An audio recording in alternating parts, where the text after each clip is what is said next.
Centers for Medicare and Medicaid Services, 2019 CMS National Provider Compliance Conference.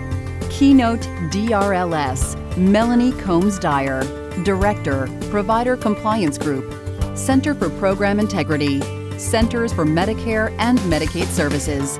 I'm Melanie Combs-Dyer. I'm your keynote speaker today. I work for the Center for Program Integrity at CMS.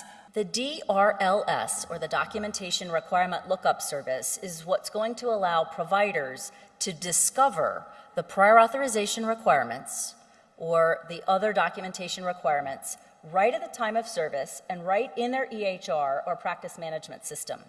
The goals of the DRLS program are to reduce provider burden, reduce improper payments and appeals, and to help improve the provider-to-payer information exchange. Why is CMS interested in this? Well, we have gone out on a listening tour. I have toured much of the country, sometimes with others from CMS, sometimes with others from the Office of the National Coordinator for Health IT, or ONC. And in those listening sessions, I've heard a lot from providers about, gee, I really think that the CMS requirements are excessive. Well, I'm taking that back to our Patients Over Paperwork team and our Documentation Requirement Simplification team. I've also heard that providers are really afraid of audits, and we've brought that back to the team and created the Targeted Probe and Educate program and made some enhancements and changes to our Recovery Audit Contractor program to try to make them a little bit less scary. But the one in the middle here, the documentation requirements are too hard to find, that was one that really was tough for me. I really heard it over and over and over again from providers. Here's what the AMA had to say. Gee, we really wish that payers would publicly disclose in a searchable electronic format all of their requirements and what supporting documentation is needed for the provider to make sure that whatever it is that they're providing to their patient or they're ordering for their patient is going to be paid for. This is a depiction of what the DRLS system will look like once it gets fully created. Remember, it's not just Medicare Fee-for-Service program that has documentation requirements that you, the provider, are trying to comply with.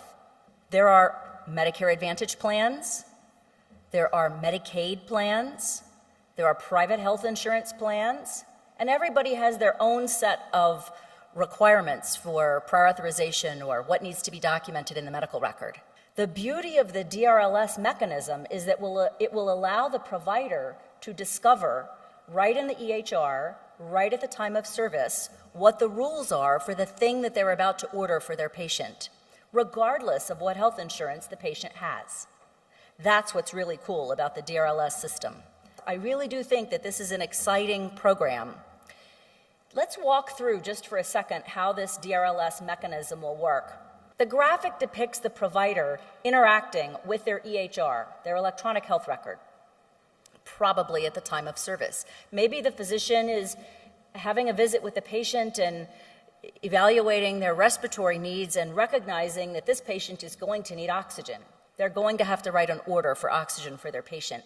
They might wonder, I wonder if this patient's insurance company requires prior authorization for oxygen. They'll be able to push a button in their EHR, and a transaction will go out, and it will ping the appropriate repository. If it's a Medicare Fee-for-Service patient, it'll ping the repository depicted in the upper right-hand corner. That's the Medicare Fee-for-Service repository of rules. If it's a Humana patient or a United patient, it might ping one of the other repositories, and it will come back and display to the provider, again, right in their EHR, yes, there are prior authorization requirements, or no, there are not prior authorization requirements. Or yes or no, there are or are not documentation requirements. In the case of oxygen, if it was a Medicare Fee-for-Service patient, it would say, no, there are no prior authorization requirements in the Medicare Fee-for-Service program for oxygen, but yes, there are documentation requirements for oxygen in the Medicare Fee-for-Service program.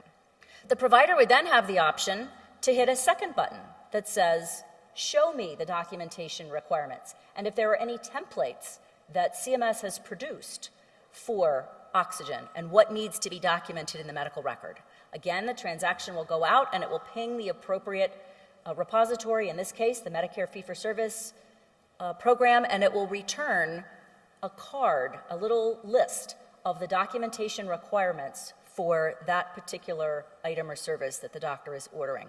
You can also see from this graphic that the Medicare Fee-for-Service repository of rules is also connected to the DME fee schedule, because there's another really important piece of information that the provider might want to know when he or she is getting ready to write an oxygen order for their patient.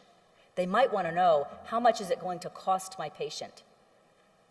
Price transparency is really important these days, and this is one way that CMS is working to make that information available to providers so they can share it with their patients.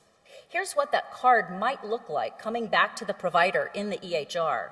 Here are the 5 things that the doctor needs to make sure that they document in the electronic health record to ensure that the oxygen is going to be covered by the Medicare Fee-for-Service program.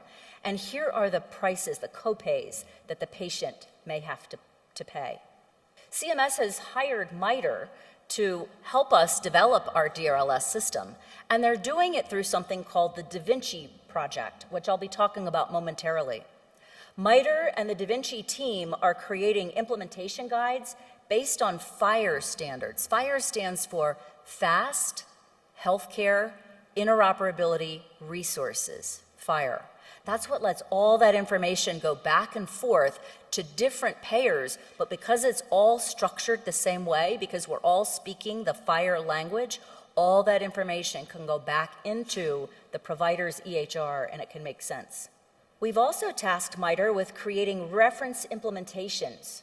Those are sort of prototypes, little practice sessions. We actually did a prototype demonstration when we were at HIMSS this year, and showed how an EHR could go out and ping various repositories of payer rules and display back into the provider's EHR what the rules were, and in the case of Medicare Fee-for-Service, what the price was that the patient would have to pay.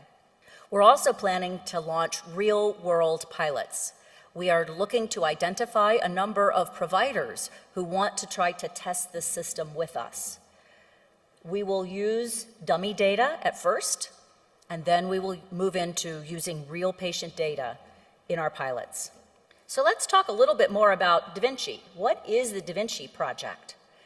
The Da Vinci Project was convened by HL7, Health Level 7. It's a standards development organization. And the goal of this industry-led effort is to try to produce very rapidly mechanisms that will allow for the exchange of information between providers and payers, or between 2 providers. We hope that this will help minimize the development time. If I developed a solution and United developed a solution and Humana developed a solution, providers would have to find a way to connect with all of us using our different solutions. But because the Da Vinci team pulls us all together, you can see there at the bottom of the screen, there's 12 separate payers who've all come together to help form the Da Vinci team. 10 HIT vendors, 3 EHR vendors, including Epic and Cerner, 6 providers so far, and the numbers are increasing. Because we're all working together, we'll be able to create things that will be seamless for a provider to interact with a number of payers at the same time. The Da Vinci Project is not just working on the standards that will support DRLS, though. The 2 standards that are supporting the Documentation Requirement Lookup Service are circled here in red. They're called the Coverage Requirements Discovery. That's the place where the doctor can hit the button and see, are there prior authorization requirements or documentation requirements, yes or no? And another standard called the Documentation Templates and Coverage Rules. That's what sends back to the provider, here's what the rules are. Those 2 use cases are really exciting, and I'm glad that I'm part of the Da Vinci team to help develop them. Centers for Medicare and Medicaid Services.